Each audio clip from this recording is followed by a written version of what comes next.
One of the things that comes up pretty often in my work with clients is that they don't know how to talk about what they do in a way that feels genuine and real. They end up feeling sort of salesy and arrogant and pushy when they're talking about their work and their offers, and it sort of ruins the connection.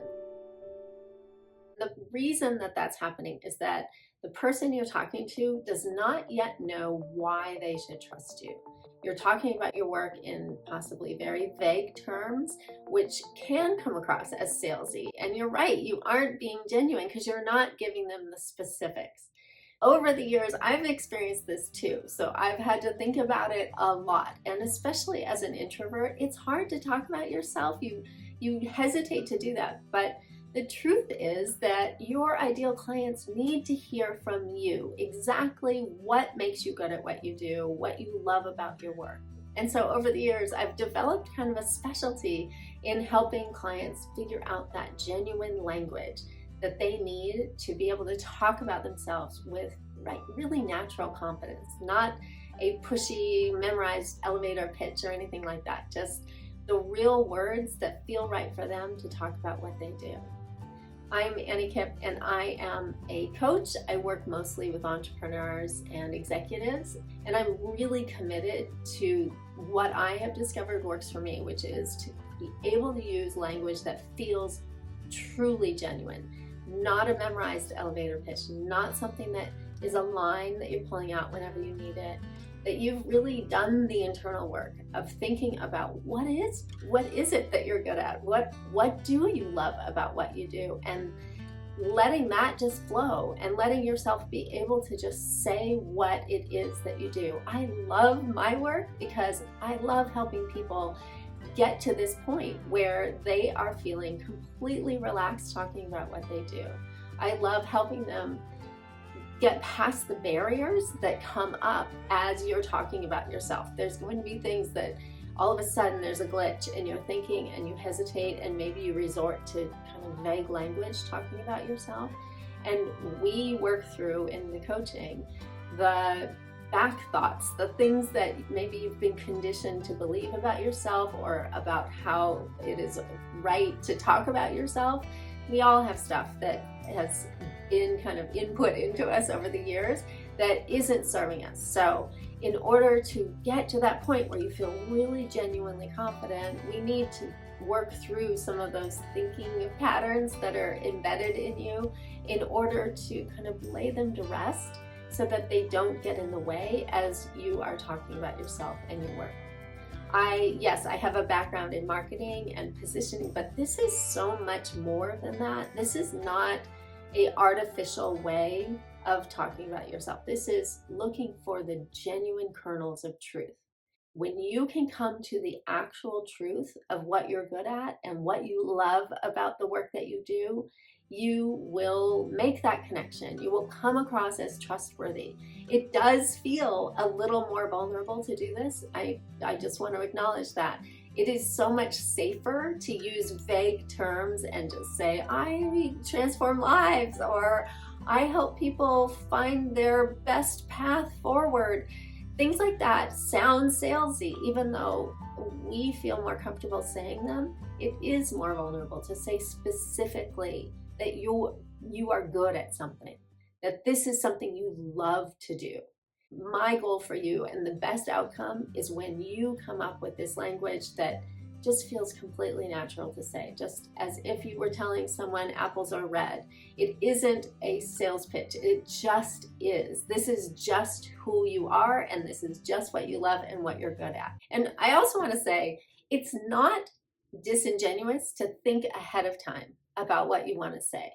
We have different ways we show up in different parts of our lives, and there's nothing wrong or false or fake or fraudulent about thinking ahead of time about what feels right for you to say. This is different than drafting an elevator pitch that works. This is really thinking for yourself about what it is you love to do, what you're good at, what your skills are. There are 3 things I want you to keep in mind as you are trying to come up with this language for yourself.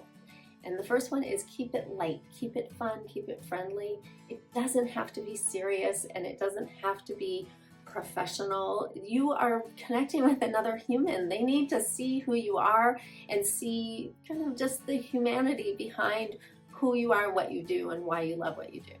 The second thing is that I want you to be really direct. I want it to be very specific. Push yourself further to be more specific. And as you run into roadblocks and as you start feeling a glitch, you can unpack that either in your journal or with a coach and think about, where did that come from? What does that remind you of? So that you can really drill down and uncover the things that are making it hard for you to talk about yourself.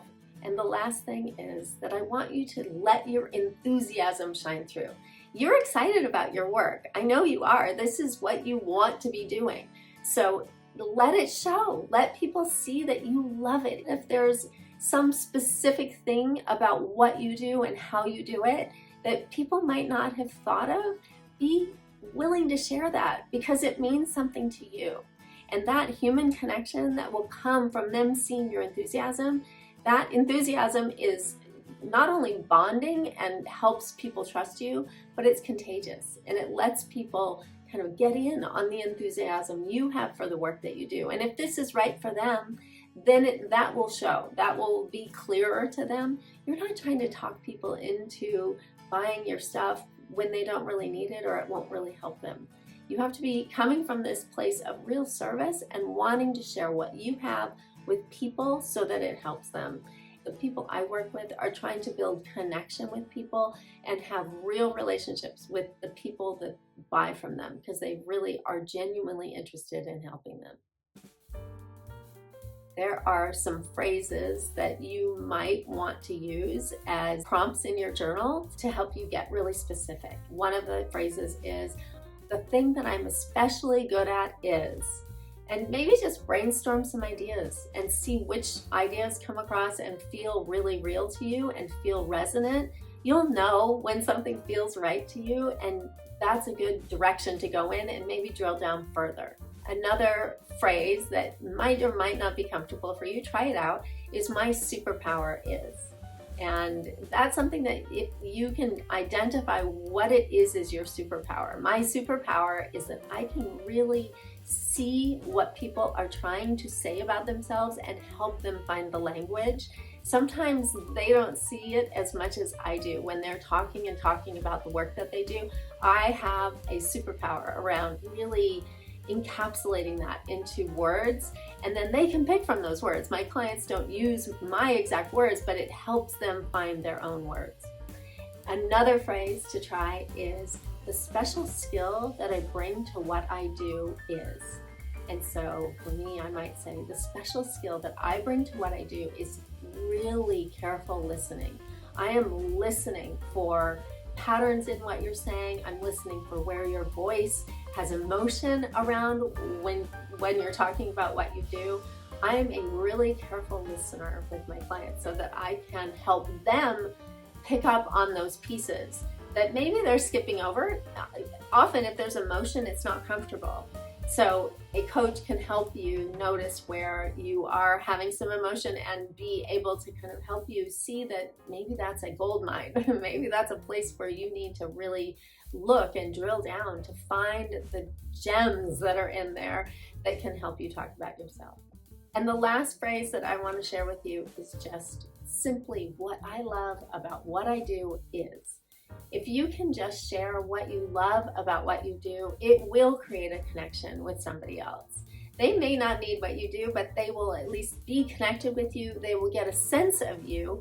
And who knows if they will end up meeting someone who would be a perfect client for you.